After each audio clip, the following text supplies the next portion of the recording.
Ang mga sumusunod ni Jesus. Lucas Kapitulo 9 versikulo 57, 62. Samtang nagpadayon sila sa ilang pagpanglakaw, may o sa katawo nga mingon kang Jesus, mo ban ako kanimo bisan asa ka mo adto. Apan mingon si Jesus kanya, ang mga ihalos nga iro may mga lungag nga mapaulian ug ang mga langgam may mga salag, apan ako nga anak sa tawo walay ko galingong balay nga akong kapahulayan.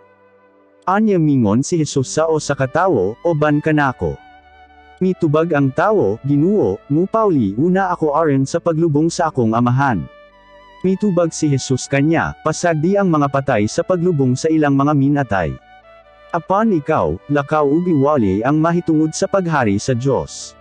May o sa pagayod nga mingon kang Jesus, Ginoo, mo ban ako kanimo, apan tuguti una ako nga mopauli ug manamilat sa akong pamilya.